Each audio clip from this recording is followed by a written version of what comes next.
আলহামদুলিল্লাহি রাব্বিল আলামিন ওয়াসসালাতু ওয়াসসালামু আলা সাইয়্যিদিল মুরসালিন ওয়া আলা আলিহি ওয়া আসহাবিহি আজমাইন, আম্মা বাদ। সুপ্রিয় দর্শক মণ্ডলী, আসসালামু আলাইকুম ওয়া রাহমাতুল্লাহি ওয়া বারাকাতুহু। সম্মানিত দর্শক মণ্ডলী, আমরা আজকে আপনাদের সামনে এমন একটি গুরুত্বপূর্ণ আলোচনা নিয়ে আসছি যে আলোচনাটা যদিও শেষ করা যাবে না, তারপরে আমরা সূচনা করি। এই আলোচনাটা হচ্ছে এই রজবের চাঁদ আসলে পরেই গোটা মুসলিম বিশ্বে মেরাজ নিয়ে আলোচনা করা হয় এবং এই মেরাজ সম্পর্কে বিভিন্নভাবে মানুষেরা ওয়াজ নসিহত করেন এবং অনেক দুর্বল এবং মিথ্যা জাল বানোয়াট হাদিস বা হাদিসের নামে পেশ করে মানুষদেরকে বিভ্রান্ত করে ফেলেন।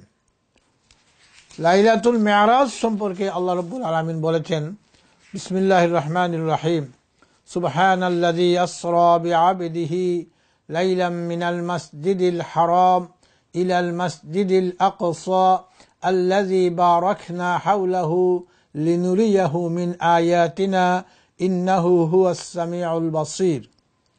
সূরা বানী ইসরাঈল ১ম নম্বর আয়াত। আল্লাহ সুবহানাহু ওয়া তাআলা এই আয়াতে উল্লেখ করেছেন যে আল্লাহ হচ্ছেন সেই সত্তা, সেই মহান সত্তা যিনি তার বান্দাকে কোন এক রাতের একাংশে অর্থাৎ রাতের একটি অংশে মসজিদে হারাম থেকে মসজিদে আকসা পর্যন্ত ভ্রমণ করিয়েছেন। যে মসজিদের চতুর্পাশে আল্লাযী বারাকনা হাওলাহু, যে মসজিদের চতুর্পাশে আল্লাহ সুবহানাহু ওয়া তাআলা অনেক বরকত দান করেছেন এবং অনেক নিদর্শনাবলী সেখানে রেখে দিয়েছেন, এই নিদর্শনগুলাকে দেখাইবার জন্য লিনুরিয়াহু মিন আয়াতিনা, আল্লাহ বলছেন যে আমার নিদর্শন সমূহ দেখাইবার জন্যই আমার বান্দাকে আমি রাতের একাংশে মসজিদে হারাম থেকে মসজিদে আকসা পর্যন্ত ভ্রমণ করালাম। আর আল্লাহ এর পরে বললেন সবশেষে, ইন্নাহু হুয়াস সামিউল বাসীর, আর তিনি সব কিছু শুনেন এবং সব কিছু দেখেন। এখন এটা নিয়ে ঐতিহাসিকদের মধ্যে এবং ফিকহবিদদের মধ্যে এবং মুহাদ্দিসিনদের মধ্যে অনেক ইখতিলাফাত রয়েছে এবং মতবিরোধ রয়েছে। বিশেষ করে কেউ কেউ বলেছেন যে এই সফরটা কি আত্মিকভাবে হয়েছিল, আত্মার দিক থেকে, নাকি সশরীরে। তো সশরীরে হয়েছিল কি না এটার প্রমাণ এই আয়াতের মধ্যে প্রথমেই বিদ্যমান রয়েছে। সেটা হচ্ছে যে আল্লাহ বলছেন সুবহানাল্লাযী আসরা বিআবদিহি, তার বান্দাকে। আর একজন মানুষকে বান্দা বলা হয় তখন যখন তার ভিতরে রূহ থাকে এবং তার একটা বডি থাকে, অর্থাৎ বডির ভিতরে রূহ থাকে এবং রূহ সচল থাকে, তখন সে হয় বান্দা। আর এই বডির ভিতর থেকে রূহটা বাহির হয়ে গেলে পরে রূহ হয়ে যায় একটা জিনিস আর তার বডি হয়ে যায় আর একটা জিনিস। এই জন্য কোন একজন মানুষ যদি মারা যায়, তার রূহটা তার ভিতর থেকে বাহির হয়ে যায়, তাহলে আমরা তখন আর তাকে সেই মানুষ বলি না, বরং তার লাশ বলি। এই জন্য রূহ এবং বডি একসাথে থাকলে পরে তাকে বান্দা বলা হয়। তাই আল্লাহ সুবহানাহু ওয়া তাআলা বলছেন তিনি সেই আল্লাহ, সেই সত্তা যিনি তার বান্দাকে ভ্রমণ করিয়েছেন। এরপরে হচ্ছে সর্বপ্রথম যে শব্দটা সুবহান ব্যবহার করা হয়েছে, সুবহান বলা হয় সেই সত্তাকে যিনি করতে পারেন না এমন কিছু তার সামনে নাই, অর্থাৎ তিনি যা কিছু অসম্ভব অন্যান্য সৃষ্টি জগতের জন্য সব কিছু তার জন্য সম্ভব, তার নাম হচ্ছে সুবহান। তাই আল্লাহ সুবহানাহু ওয়া তাআলা সর্বপ্রথমে সুবহান বলেই শুরু করেছেন, আল্লাহ সেই সত্তা যিনি সব কিছু করতে পারেন।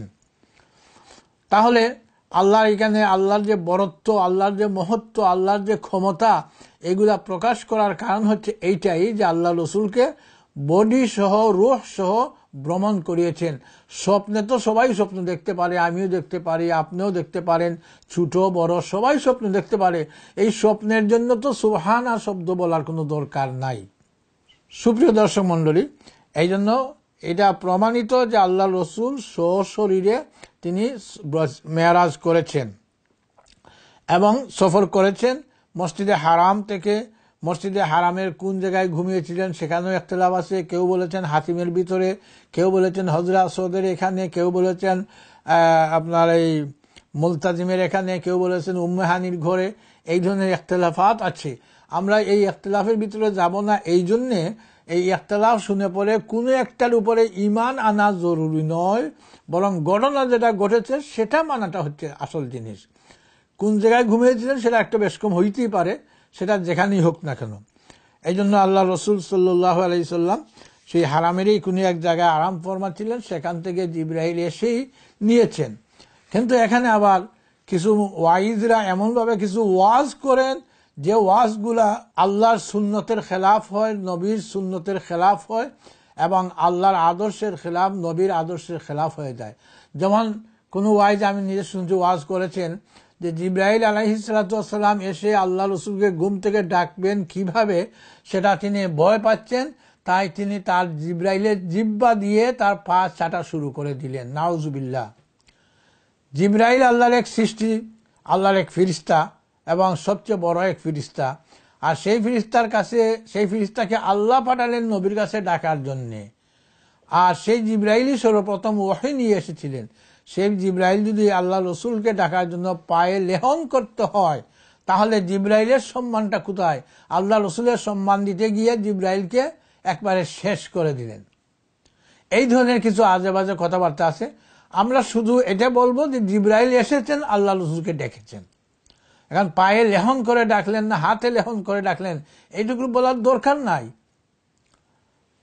আল্লাহ রসুলকে ডাকলেন। তারপরে বুরাক, এই বুরাকের ব্যাপারেও অনেক সময় অনেক এই আজে বাজে ওয়াজ করা হয়, কিছু হুজুররা ওয়াজ করেন। আমাদের উদ্দেশ্য হলো যে কোরআন সুন্নাহ মোতাবেক যেগুলো আছে সেটা বলবো। আজকেও গতকালকেও আমি শুনেছি এক ওয়াইজ বলতেছেন যে 40,000 বছর এই বুর্রাকেরা জান্নাতে তারা কান্নাকাটি করেছে, একটা মানে আল্লাহ রসুলকে খেয়ে নিয়ে যাবে মেয়ারাজে। 40,000 বছর এর আগে তারা কান্নাকাটি করেছেন।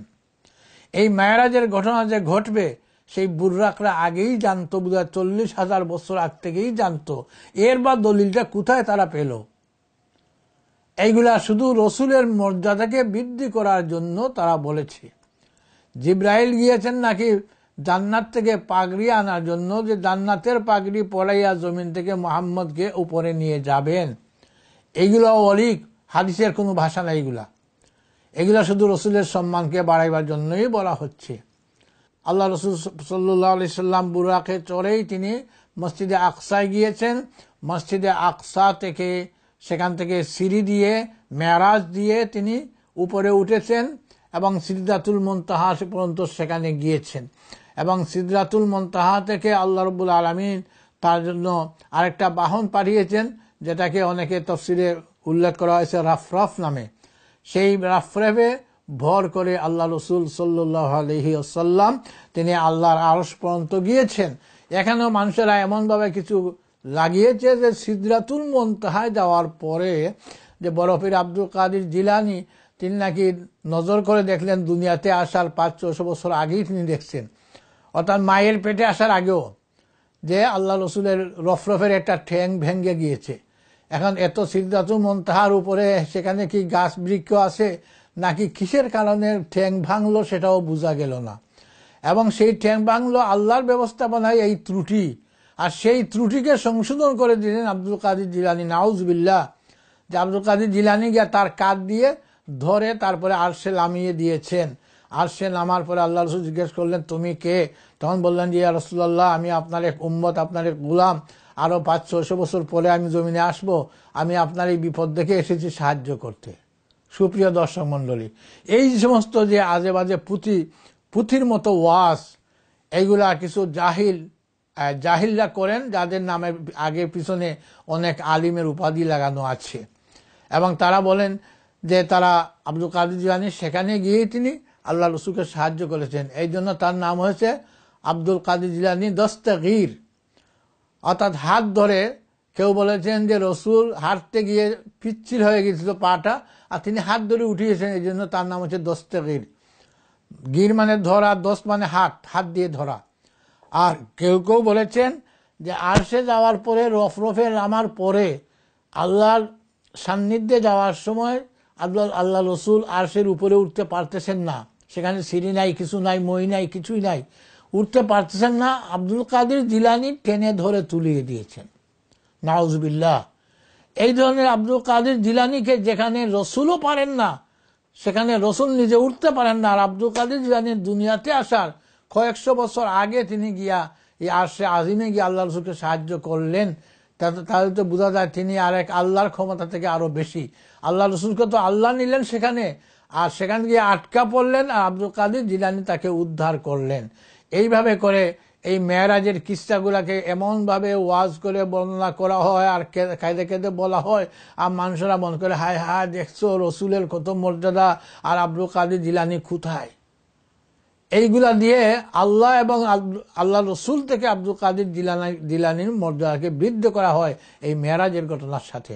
তাই সম্মানিত দর্শক মণ্ডলী, আসুন আমরা সঠিক ইতিহাস জানার চেষ্টা করি। আল্লাহ রসুল আরশে গিয়েছেন এবং সেখানে যাওয়ার পরে আল্লাহর সাথে কথাবার্তা হয়েছে। আল্লাহ রসুলকে আল্লাহ কি কি নির্দেশ করলেন, কি কি জিনিস দান করলেন, সেইগুলো আমাদের আলোচনার ব্যাপার। কিন্তু সেখানে কোন জায়গায় আল্লাহ রসুল আটকা পড়ে গেলেন, আব্দুল কাদের ধরলেন বা পা পিছলে পড়ে গেলেন, তাকে উঠাইলেন, এই ধরনের যে কিছু কথাবার্তা, এগুলা অলিক এবং এগুলা অনইসলামিক, এবং এই সমস্ত জিনিস দিয়ে মানুষের আকীদা বিশ্বাসকে নষ্ট করা হচ্ছে। এবং আল্লাহর মর্যাদা যেতটুকু আছে সেই মর্যাদায় আব্দুল কাদের জিলানীকে পৌঁছানো হচ্ছে। আল্লাহ রসুলের মর্যাদা থেকে আব্দুল কাদের জিলানীর মর্যাদাকে বৃদ্ধি করা হচ্ছে। সুপ্রিয় দর্শক মণ্ডলী, তাই আমরা আগামী পর্বে ইনশাআল্লাহ এই মেরাজের শিক্ষা সম্পর্কে আমরা আপনাদের সামনে আলোচনা করার চেষ্টা করব। ওয়া মা তৌফিক ইল্লা বিল্লাহ।